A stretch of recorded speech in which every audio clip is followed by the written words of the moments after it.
An executioner on stilts, that's the secretary bird, a predator that doesn't swoop like an eagle or claw like a hawk. This is a killer that walks, and when it strikes, it doesn't just kill, it crushes.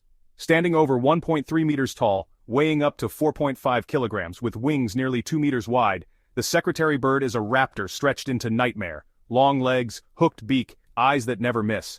It doesn't wait in the sky like other hunters. It stalks the grasslands of sub-Saharan Africa on foot, patrolling the savannah with the patience of a predator that knows everything eventually comes close enough to die. Snakes, lizards, rodents, even young hares, anything unlucky enough to cross its path. Other raptors die for a quick kill. This one makes the ground its killing floor, and its weapon? Not talons, not claws, a kick. A single blow carrying 5 times the bird's body weight, slamming down with piston-like precision. Over 400 psi of raw force, enough to snap a mammal's spine, crush a tortoise shell, and silence a cobra in less than a second.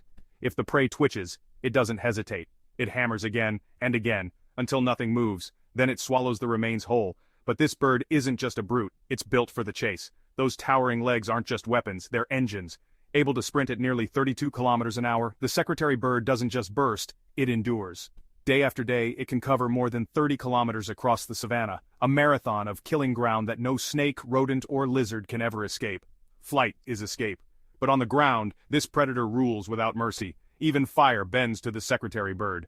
When wildfires rip across the savannah, most animals flee in terror, but this bird walks the flames like a shadow, waiting for snakes, rodents, and lizards to burst from the smoke. After the blaze, it stalks the scorched earth in pairs, scavenging the survivors. Sometimes dozens converge on the edges of the fire, or at waterholes where prey is cornered. The flames don't threaten it, they deliver victims, and the executioner always takes what's offered.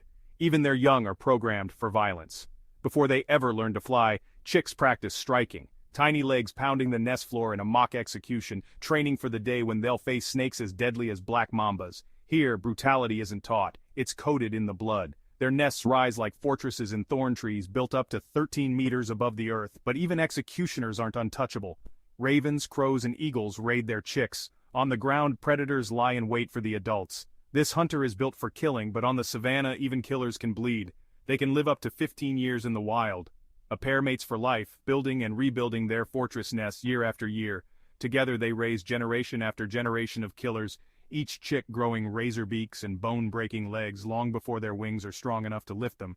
There is no gentle stage of life here. From birth to death, every heartbeat is a preparation for violence. This isn't an elegant bird of prey, this is an executioner on stilts, built to crush in ways no other raptor can. You think this was violent? The African wild dog makes the secretary bird look merciful.